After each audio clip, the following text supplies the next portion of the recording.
السلام علیکم ورحمۃ اللہ تعالی وبرکاتہ۔ جامعہ رضویہ منظر اسلام کے آن لائن سبق میں آپ کا خیر مقدم ہے۔ پیارے بچوں، کھولتے ہیں اپنی کتاب شرح العقائد صفحہ نمبر 47۔ پہلے کچھ عبارت پڑھ لیتے ہیں، اس کے بعد مطلب سمجھتے ہیں۔ بسم اللہ الرحمن الرحیم۔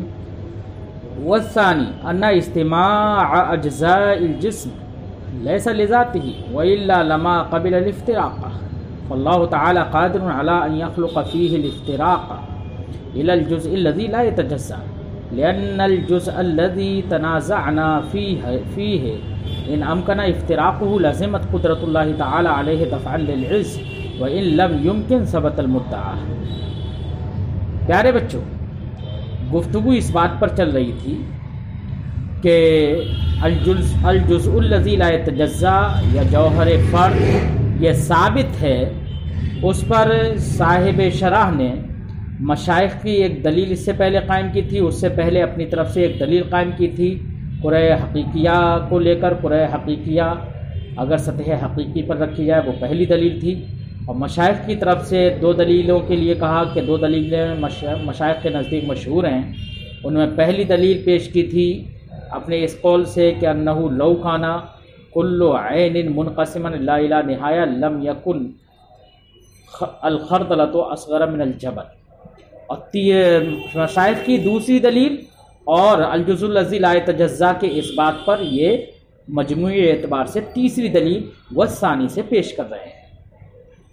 فرماتے ہیں ان اجتماع اجزاء الجسم، اس دلیل کا خلاصہ یہ ہے کہ فرماتے ہیں کہ جسم کے اجزاء کا اجتماع لیس لذات ہی نہیں ہے۔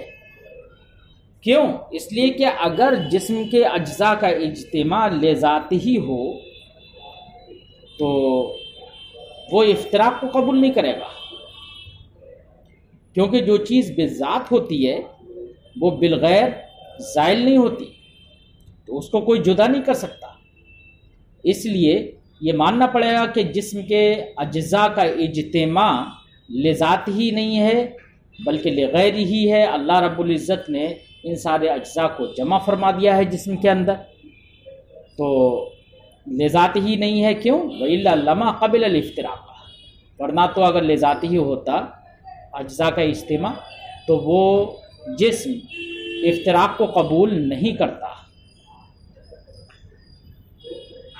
لہذا یہ ماننا پڑا کہ اجزاء کا اجتماع لذات ہی نہیں ہے۔ جب لذات ہی نہیں ہے، لغیر ہی ہوا، تو جو ذات باری تعالی اجزاء کو جمع کرنے پر قادر ہے تو وہ ان اجزاء اس جسم کے اندر افتراق پر بھی تو قادر ہے نا۔ جب افتراق پر قادر ہے تو اللہ رب العزت قادر ہوگا افتراق پر اس حد تک کہ الجزء الذی لا یتجزا تک اس کو الگ الگ کر دے، یعنی اتنی اس میں الگ افتراق پیدا فرما دے، افتراقات اتنے پیدا فرما دے کہ آخر میں جا کر الجزء الذی لا یتجزا بچے۔ لہذا الجزء الذی لا یتجزا کا ثبوت ہو گیا، فثبت المدعا، تو مدعا ثابت ہو گیا۔ اسی کو صاحب کتاب نے اپنے ان لفظوں میں فرمایا فاللہ تعالی قادر علی ان یخلق فیہ الافتراق الی الجزء الذی لا یتجزا، تو اللہ رب العزت قادر ہے اس بات پر کہ وہ جسم کے اندر الجزء الذی لا یتجزا تک افتراق کو پیدا فرما دے، اور جب الجزء الذی لا یتجزا تک افتراق کو پیدا فرما دے گا تو الجزء الذی لا یتجزا ثابت ہو گیا، ثبت المدعا، مدعا ثابت ہو گیا۔ اب یہ مدعا ثابت ہو گیا، اس کی دلیل بھی پیش کر رہے ہیں۔ لأن الجزء الذی تنازعنا فیہ، کیونکہ وہ جز جس میں ہمارا جھگڑا ہے، ہمارا وہ فلسفہ کا کہ ہم کہتے ہیں الجزء الذی لا یتجزا ثابت ہے اور وہ کہتے ہیں باطل ہے، وہی جز الجزء الذی لا یتجزا جسے ہم کہہ رہے ہیں ان امکن افتراقہ، اگر اس کی دو ہی صورتیں ہوں گی، یا تو الجزء الذی لا یتجزا کے افتراق، اب جب الجزء الذی لا یتجزا ہو گیا آخر میں تو اب اس کے بعد یا تو افتراق ممکن ہوگا اس میں یا افتراق ممکن نہیں ہوگا۔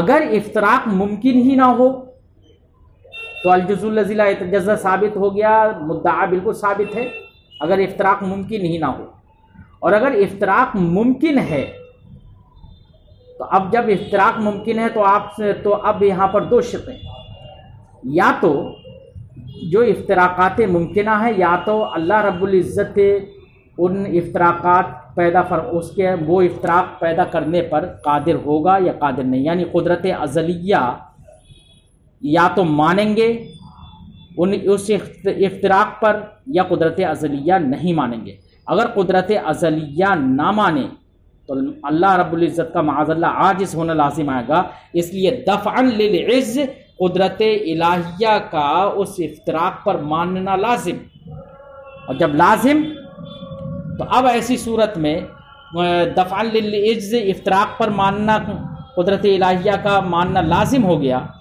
تو اب یہ وہی جز ہے جس کے بارے میں ہم نے اس سے پہلے کہا تھا کہ اللہ رب العزت نے اس الجزء الذی لا یتجزا تک افتراق فرما دیا۔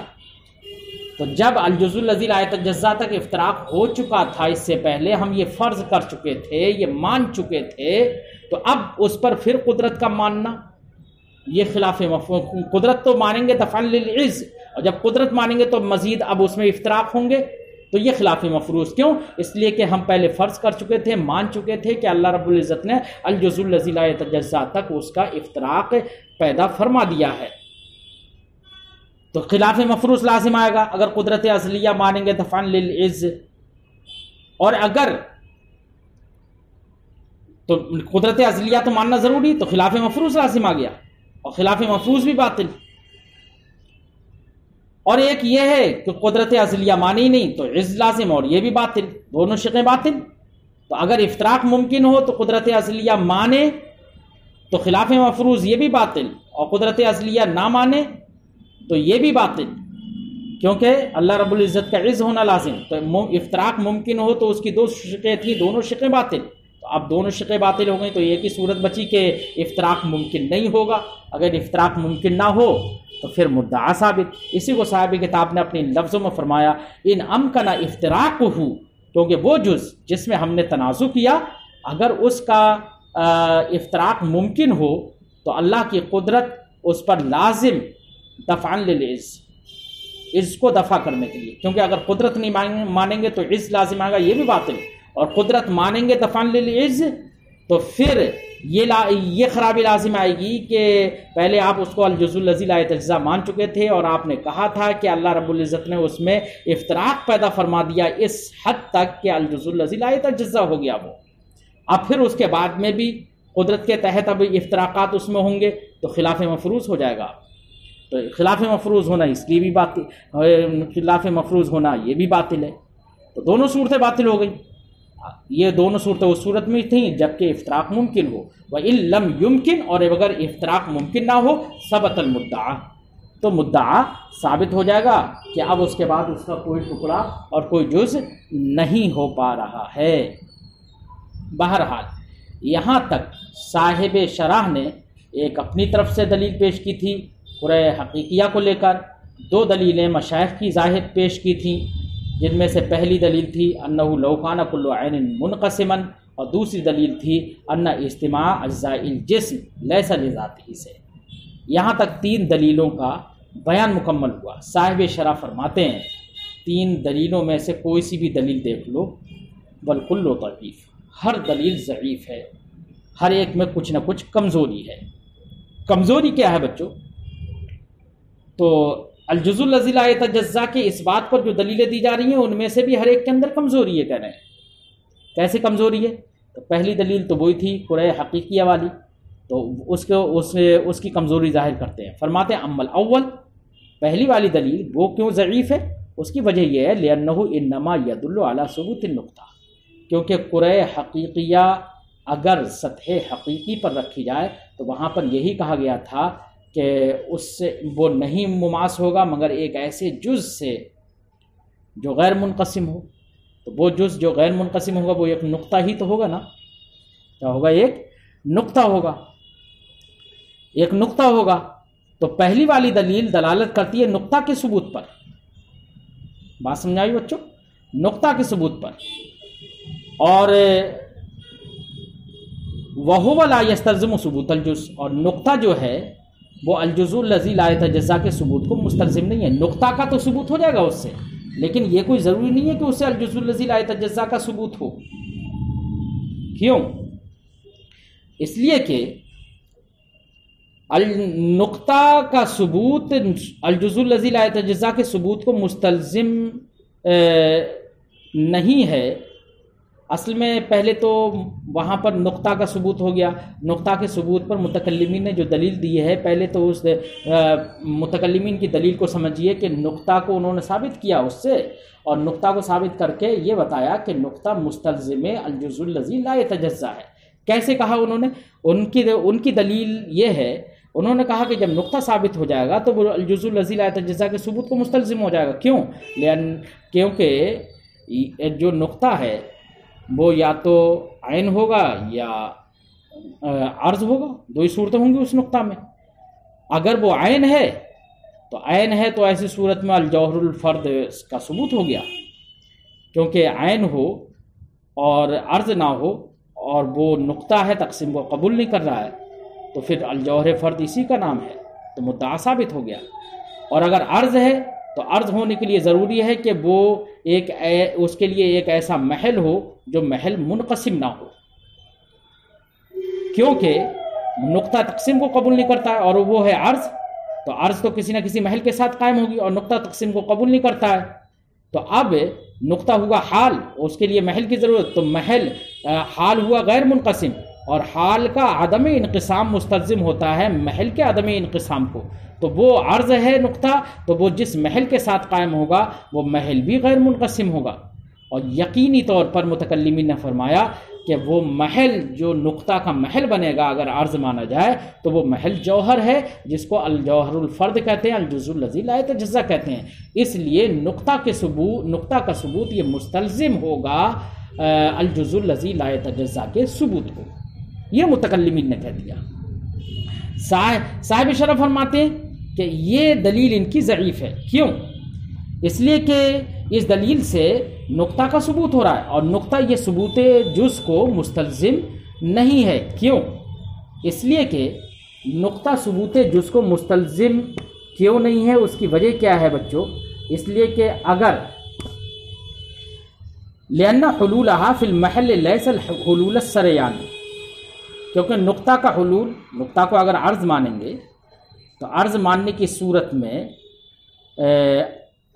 اس کے لیے محل چاہیے، تو اس نقطہ کا حلول اس کے اپنے محل میں ہوگا، تو نقطہ بنے گا حال، اور وہ محل جو بھی ہوگا وہ اس کے اندر یہ حال اس کے اندر حلول کرے گا. اب حلول کی بچوں دو صورتیں ہوتی ہیں، ایک ہوتا ہے حلول سریانی، ایک ہوتا ہے حلول طریانی. حلول سریانی کا مطلب ہوتا ہے کہ ایک شے دوسری شے میں اس طور سے حلول، پورے طور سے ایسے حلول کر جائے کہ ایک کی طرف اشارہ کرنے سے دوسری کی طرف اشارہ ہو. جیسے کہ دودھ میں سفیدی سرایت کیے ہوتی ہے، شربت میں شیرینی سرایت ایسی کی ہوئی ہوتی ہے کہ ایک کی طرف اشارہ کرے تو دوسری کی طرف اشارہ ہو. تو ایک ہوتا ہے حلول سریانی. تو حلول سریانی تو یہاں پر ہے نہیں، نقطہ کا اپنے محل میں جو حلول ہوگا وہ حلول سریانی تو ہے نہیں، کیونکہ نقطہ نام ہے طرف خط کا، اور طرف خط اور حلول طریانی بچوں وہ ہوتا ہے کہ جہاں پر حال محل کے لیے طرف بن جائے، اور نقطہ وہ خط کا طرف ہے، اس لیے حلول سریانی نہیں ہے، حلول طریانی ہے. اور حلول طریانی میں یہ لازم نہیں ہے کہ حال کے عدم انقسام سے محل کا عدم انقسام ہو جائے، یہ لازم نہیں ہے حلول طریانی. حلول سریانی میں تو یہ لازم ہے، اور یہاں پر حلول سریانی ہے نہیں.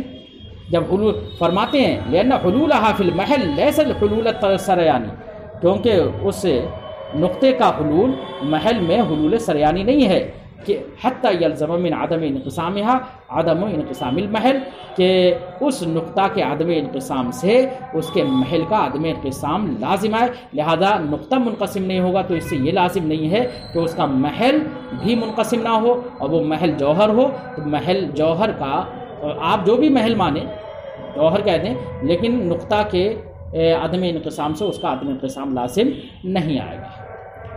اس لیے یہ دلیل ضعیف ہے.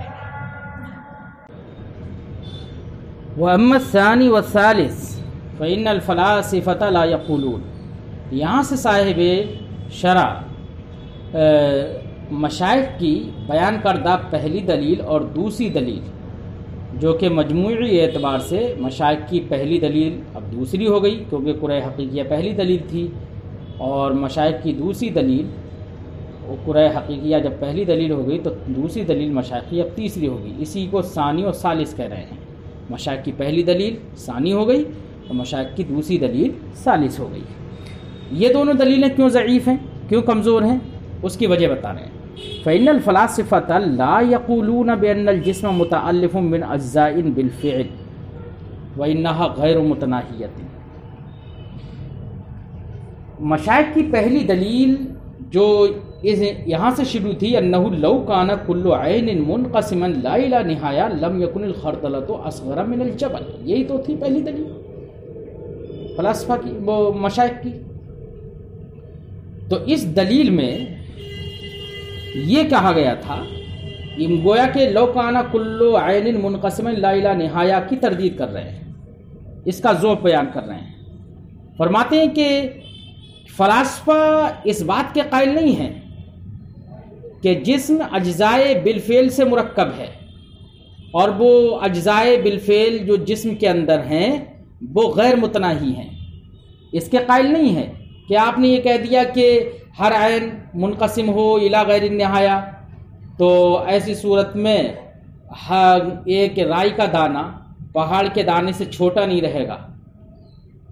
یہ آپ کی گفتگو تو کہ ہر عین منقسم ہو الی غیر النہایہ تو اس کے اجزاء بالفعل ہوتے چلے جائیں گے، تو بالفعل ہوتے چلے جائیں گے تو ہر جز تو ایک رائی کا دانہ پہاڑ کے دانے سے چھوٹا نہیں ہوگا. یہ دلیل تو اس وقت ہے جب کہ اجزاء کو بالفعل مانا جائے اور کہا جائے کہ اجزاء بالفعل ہوں گے اور وہ غیر متناہی ہوں. یہ تو آپ کی دلیل اس وقت صحیح ہوگی. اور فلاسفہ اس کے قائل نہیں ہیں. فلاسفہ یہ نہیں کہتے ہیں کہ جسم مرکب اجزاء بالفعل سے اور وہ اجزاء غیر متناہی ہیں، اس کے قائل نہیں ہیں. بل یقولون، بلکہ فلاسفہ تو اس بات کے قائل ہیں انہ قابل لانقسامات غیر متناہیۃ، کہ جسم یا عین وہ انقسامات غیر متناہیہ کو قبول کرنے والا ہے، یعنی اس کے اندر صلاحیت ہے انقسامات غیر متناہیہ کی. اجزائے غیر متناہیہ بالفعل ہو جائیں، اس کے قائل کب ہیں وہ؟ تو یہ مشائخ کی پہلی دلیل تو تب ہوتی صحیح، تام تب ہوتی جبکہ فلاسفہ اس کے قائل ہوتی کہ اجزاء بالفعل ہے جسم کے اندر، جسم مرکب ہے اجزاء بالفعل سے اور وہ اجزاء غیر متناہی ہیں. اگر اس کے قائل ہوتے تب تو یہ دلیل تام ہوتی، لیکن فلاسفہ اس کے قائل نہیں ہیں. فلاسفہ تو اس کے قائل ہیں کہ ہر عین وہ انقسامات غیر متناہیہ کی صلاحیت رکھتا ہے. ابھی اس سے یہ کب لازم آتا ہے کہ اجزاء غیر متناہیہ بالفعل ہوں گے؟ یہ کب لازم آتا ہے؟ نہیں لازم آتا ہے. اس لیے آپ کی یہ دلیل فلاسفہ کے اوپر تام نہیں ہوگی. وَلَيْسَ فِيهِ اجتماع اجزاء اصلا، ایسی فلاسفہ اس بات کے قائل ہیں کہ جسم کے اندر اجزاء کا اجتماع بالکل نہیں ہے. اجزاء کا اجتماع بالکل نہیں ہے. یہاں پر لیسا فیہ اجتماع اجزاء اصلا سے دلیل ثالث والثانی ان اجتماع اجزاء الجسم لیسا لذاتہ سے جو دلیل ذکر کی تھی، اس دلیل ثالث کے مقدمہ اولا کو منع کرنا ہے، اس کی تردید کرنا ہے، جس کو مصنف نے اپنے ان لفظوں سے ذکر کیا تھا کہ ان اجتماع اجزاء الجسم لیسا لذاتہ، اس کی تردید کرنا ہے کہ جسم کے اجزاء کا اجتماع لذات ہی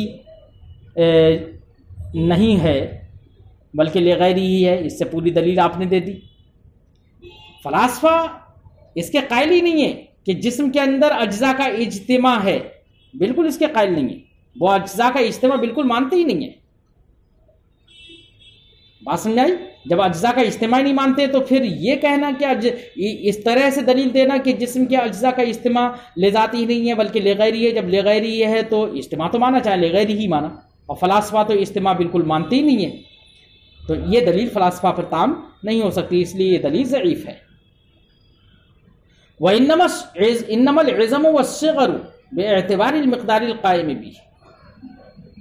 انما العظم والصغر سے تردید ہے پہلی والی جو دلیل تھی مشائخ کی، جس کو دلیل ثانی ہم نے کہا تھا تو اس دلیل ثانی کے مقدمہ ثانیہ کی تردید ہے اور مقدمہ ثانیہ کو منع کرنا ہے، جس کو مصنف نے اپنے اس قول سے ذکر کیا تھا العظم والصغر انما ہوا بکثرت الاجزاء وقلتها، کہ کسی بھی جسم کا چھوٹا اور بڑا ہونا وہ اجزاء کی قلت اور اجزاء کی کثرت کی وجہ سے ہوتا ہے۔ یہ دلیل آپ نے دی تھی، تو کہہ رہے ہیں کہ اجزاء کی قلت اور کثرت کی وجہ سے چھوٹا بڑا ہونا نہیں ہوتا ہے جناب۔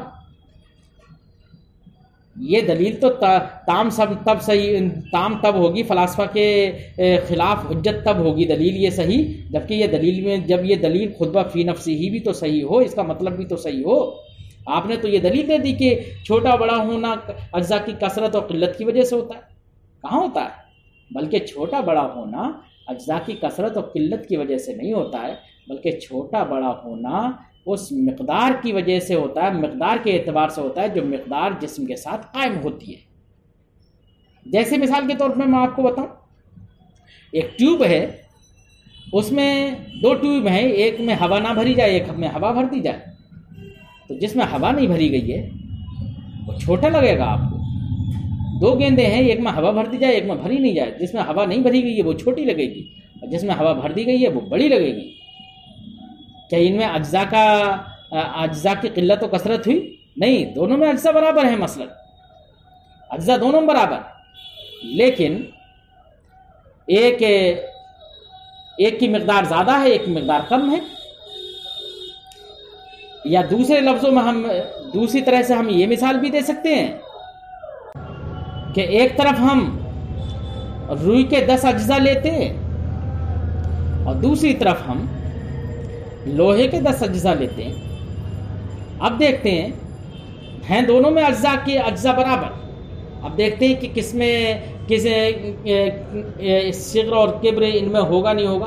صغر و کبر بھی ہے، روئی زیادہ جگہ گھیرے گی اور لوہے کے جو اجزاء ہوں گے وہ کم جگہ گھیریں گے، تو اجزاء کی قلت و کثرت بالکل نہیں ہے، اجزاء کی قلت و کثرت دونوں اجزاء دونوں میں برابر ہے، تو قلت و کثرت ہے ہی نہیں بالکل، اور لیکن ایک چھوٹا ہے ایک بڑا ہے۔ تو آپ کا یہ کہنا کہ اجزاء کی کثرت اور قلت کی وجہ سے عظم اور صغر ہوتا ہے، یہ کہنا صحیح نہیں ہے، بلکہ عظم اور صغر چھوٹا اور بڑا ہونا بے اعتبار مقدار القائم بھی اس مقدار کے اعتبار سے ہوتا ہے جو کہ مقدار جسم کے ساتھ قائم ہوتی ہے، لا بے اعتبار کثرت الاجزاء و قلتها، نہ کہ اجزاء کی کثرت اور اس کی قلت کے اعتبار سے۔ والافتراق ممکن لا الى نہایت فلا یستلزم الجزء، والافتراق ممکن سے یہ دلیل ثالث جس کو مشائخ کی دوسری دلیل ہم نے کہا تھا، اس دلیل ثالث کے مقدمہ ثانیہ کو منع کرنا ہے، اس کی تردید کرنا ہے۔ دلیل ثالث کا مقدمہ ثانیہ کیا تھا؟ مقدمہ ثانیہ یہ تھا بچوں کہ مصنف نے کہا تھا فاللہ تعالی قادر علی ان یخلق فیہ الافتراق الی الجزء الذی لا یتجزأ، کہ پھر اللہ رب العزت قادر ہوا اس بات پر کہ اس کے اندر جسم کے اندر افتراق پیدا فرمائے، کس حد تک؟ الجزء الذی لا یتجزأ تک، کہ اس حد تک افتراقات پیدا فرمائے کہ آخر میں کوئی ایسا جز ہو کہ اس کی انقسام اس کا نہ ہو سکے، تجزی نہ ہو سکے، یہ کہا نا۔ تو اس پر یہ رد ہے کہ اللہ رب العزت ان کا جو افتراقات پر قادر ہوگا، تو آپ نے جو دکھایا کہ آخر میں الجزء الذی لا یتجزأ لازم آ جائے گا، تو یہ الجزء الذی لا یتجزأ لازم تب آئے گا نا جبکہ افتراقات ایک حد پر جا کر رک جائے، افتراقات ممکنہ کسی حد اور نہایت پر جا کر رک جائے، تب تو الجزء الذی لا یتجزأ لازم آئے گا، لیکن افتراقات ممکنہ کسی حد پر جا کر رکے ہی نہیں، لغیر نہایت چلتے رہے افتراقات ممکنہ، تو اللہ رب العزت کی قدرت افتراقات غیر متناہیہ کے پیدا کرنے کو مستلزم ہوگی، اور جب افتراقات غیر متناہیہ کے پیدا کرنے پر اللہ رب العزت قادر ہوگا، اس کی قدرت افتراقات غیر متناہیہ کو مستلزم ہوگی، تو کہاں الجزء الذی لا یتجزأ لازم آئے گا؟ بات سمجھ آئی بچوں؟ اسی کو فرماتے ہیں والافتراق ممکن لا الی نہایہ، اور افتراق ممکن ہے الی غیر النہایہ، فلا یستلزم الجز، جب افتراقات الی غیر النہایہ ہوں گے، کسی حد پر نہیں رکیں گے تو وہ جز کو مستلزم نہیں ہوں گے۔ یہاں پر تو صاحب شرح نے بتا دیا کہ جو الجزء الذی لا یتجزا کے اس بات پر 3 دلیلیں دی گئی تھیں، ان تینوں دلیلوں میں سے ہر ایک دلیل ضعیف ہے، کمزور ہے۔ وَأَمَّا أَدِلَّةُ النَّفِي، فلاسفہ نے جو الجزء الذی لا یتجزا کی نفی کی ہے، تو انہوں نے ادلہ اس کی نفی پر جو دلیلیں دی ہیں، تو صاحب کتاب فرماتے ہیں رہے ادلہ نفی ایضاً فلا تخلو عن ضعف، تو ادلہ نفی بھی ضعف سے خالی نہیں ہیں۔ جب وہ بھی ضعف سے خالی نہیں ہیں کہ تو پھر اس بات اور ابطال دونوں کی دلیل ضعیف، کمزور، کہ کیا قول کیا جائے، کیا قول نہیں کیا جائے؟ اسی وجہ سے امام رازی اس مسئلے میں اس بات کی طرف مائل ہوئے کہ انہوں نے توقف کر لیا، نہ الجزء الذی لا یتجزا کے اس بات کے قائل، نہ ہی الجزء الذی لا یتجزا کی نفی کے قائل، دونوں میں توقف کر لیا انہوں نے، کسی کا قول ہی نہیں کرتے، نہ اس بات کرتے نہ نفی کرتے۔ وَلِهَذَا الْمَالَ الْإِمَامُ الرَّازِي فِي هَذِهِ الْمَسْأَلَةِ، اسی وجہ سے امام راضی اس مسئلے میں توقف کی جانب مائل ہو گئے۔ اب سوال یہ ہے بچوں، کوئی یہ کہہ سکتا ہے کہ یار اتنی لمبی لمبی بحثیں، الجزء الذی لا یتجزا کے اس بات میں دلیلیں دے رہے ہیں، کوئی الجزء الذی لا یتجزا کی نفی میں دلیلیں دے رہا ہے، یار الجزء الذی لا یتجزا کے اس بات میں یا نفی میں اتنی بحث کرنے کا کوئی فائدہ بھی ہے؟ اگر الجزء الذی لا یتجزا ثابت ہو گیا، ثابت مان لیا آپ نے دلیلوں سے، تو پھر اس کا کوئی فائدہ بھی ملے گا، کوئی ثمرہ بھی نکلے گا؟ کوئی یہ اعتراض کرے؟ تو صاحب کتاب فرماتے کہ ہاں ثمرہ ملے گا۔ کیا ثمرہ ملے گا وہ ابھی بتاتے ہیں۔ فَإِنْ قِيلَ، تو اگر اعتراض کر لیا جائے، هل لهذا الخلاف ثمرہ، کیا اس اختلاف کا کوئی ثمرہ، کوئی پھل بھی اور کوئی نتیجہ بھی نکلے گا، کوئی اچھا نتیجہ ہے، کوئی پھل بھی ملے گا؟ قلنا، تو ہم جواب دیں گے نعم، ہاں، فی اثبات الجوہر الفرد، جواب کا خلاصہ یہ ہے بچوں کہ ہاں فائدہ ہوگا۔ کیسے؟ اس لیے کہ الجوہر الفرد یعنی الجزء الذی لا یتجزا اگر ثابت ہو گیا مضبوط دلیل سے، تو اب ایسی صورت میں جسم کی ترکیب الجزء الذی لا یتجزا سے ہوگی۔ کس سے ہوگی بھائی؟ الجزء الذی لا یتجزا، اور الجزء الذی لا یتجزا یا الجوہر الفرد وہ ممکن کے اقسام سے ہے، اور ممکن حادث ہوتا ہے، اس لیے ہر جسم کیا ہوگا، جو بھی مرکب ہوگا جسم الجزء الذی لا یتجزا سے، جوہر فرد سے، تو وہ حادث ہوگا۔ جب حادث ہوگا، جب کوئی چیز نوپید ہوگی، فنا ہو جائے گی، تو اب حشر و نشر کا معاملہ سامنے آئے گا۔ حشر و نشر کے سلسلے میں گفتگو ہوگی کہ جب فنا ہو جائے گی تو اس کے بعد حشر بھی ہوگا، دلائل شرعیہ سے ثابت ہے۔ اور اگر الجزء الذی لا یتجزا ثابت نہیں ہو پاتا، تو پھر ایسی صورت میں فلاسفہ کے بقول پھر جسم کی ترکیب، ہر جسم کی ترکیب کس سے ہوگی؟ حیولہ اور صورت سے، اور حیولہ اور صورت سے ترکیب ہونے سے حدوث لازم نہیں، بلکہ قدم عالم کا قول کریں گے، جیسے کہ فلاسفہ کہتے ہیں، اور قدم عالم ہو گیا، عالم قدیم ہو گیا تو کفر ہو گیا شریعت کے نزدیک، اور عالم اگر قدیم ہوگا تو وہ فنا کب ہوگا؟ جب فنا ہی نہیں ہوگا تو معاد اور حشر و نشر کا کوئی مسئلہ ہی نہیں کھڑا ہوگا۔ کیوں؟ حشر و نشر یا معاد کا مسئلہ، معاد تو تب ہوگا نا پہلے فنا ہو، اور جب وہ فنا ہی نہیں ہوگا، وہ قدیم ہوگا، تو فنا نہیں ہوگا تو حشر کیوں کر ہوگا؟ کس لیے ہوگا؟ کس چیز کا ہوگا؟ جو چیز فنا ہی نہیں ہوئی، کیا اس کا حشر ہوگا؟ کیا اس کا معاد ہوگا؟ نہیں ہوگا۔ اس لیے الجوہر الفرد کے اس بات میں فلاسفہ کی ان ظلمتوں اور تیرگیوں سے نجات مل جائے گی جو انہوں نے قدم عالم کا جو قول کر لیا ہے۔ بات سمجھائی بچوں؟ قلنا، ہم جواب دیں گے نعم فی اثبات الجوہر الفرد نجات عن کثیر من ظلمات الفلاسفہ، جوہر فرد کے اس بات میں فلاسفہ کی بہت ساری تیرگیوں سے، بہت ساری اندھیریوں سے بہت ساری ظلمتوں سے نجات حاصل ہو جائے گی۔ مثلا حیولہ اور صورت کے اس بات سے نجات حاصل ہو جائے گی جو کہ حیولہ اور صورت کا اس بات پہنچا دیتا ہے الی قدم العالم، قدم عالم کی جانب، اور جب قدم عالم کی طرف پہنچا دیا اس نے تو نفی حشر اجساد کی جانب بھی پہنچائے گا، کہ جب فنا ہی نہیں ہوگا تو اجساد کا حشر کیوں کر ہوگا۔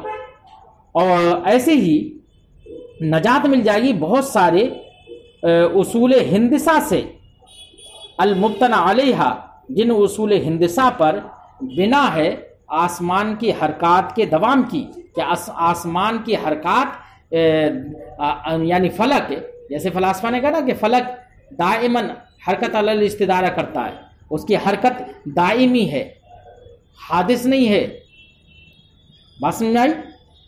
ایسے ہی فلک خرق و التیام کو قبول نہیں کرتا، وہ کہتے ہیں محال ہے خرق و التیام کو قبول کرنا۔ تو اگر الجوہر الفرد کا اس بات ہو جائے گا تو الجوہر الفرد کا اس بات ہونے سے آسمان کی بھی ترکیب کس سے ہوگی؟ جوہر فرد سے ہی ہوگی، کیونکہ ہر جسم کی ترکیب کس سے ہوگی؟ جوہر فرد سے، اور جوہر فرد ہے حادث، اس لیے سب کے سب حادث ہوں گے۔ تو جب سب حادث ہوں گے تو ان کا اوصاف و اعراض وغیرہ ہوں گے، ان کے احوال ہوں گے، وہ بھی سب کے سب حادث ہوں گے۔ جب حادث ہوں گے تو فلاسفہ کے جو اصول ہیں، جو یہ ضابطے ہیں کہ آسمانوں کی حرکتیں دائمی ہیں، خرق و التیام کا ہونا آسمانوں پر محال ہے، تو یہ سب کے سب کیا ہو جائیں گے؟ ان سے ہمیں نجات مل جائے گی، ان کا ابطال ہو جائے گا فوراً۔ بات سمجھ آئی؟ اسی لیے کہتے ہیں کہ اور بہت سارے اصول ہندسہ سے المبتنی علیہا، کہ جن پر حرکات سماوات کے دوام کی بنا ہے اور خرق و التیام کے محال ہونا جن پر مبنی ہے، ان تمام سے ہم کو نجات حاصل ہو جائے گی۔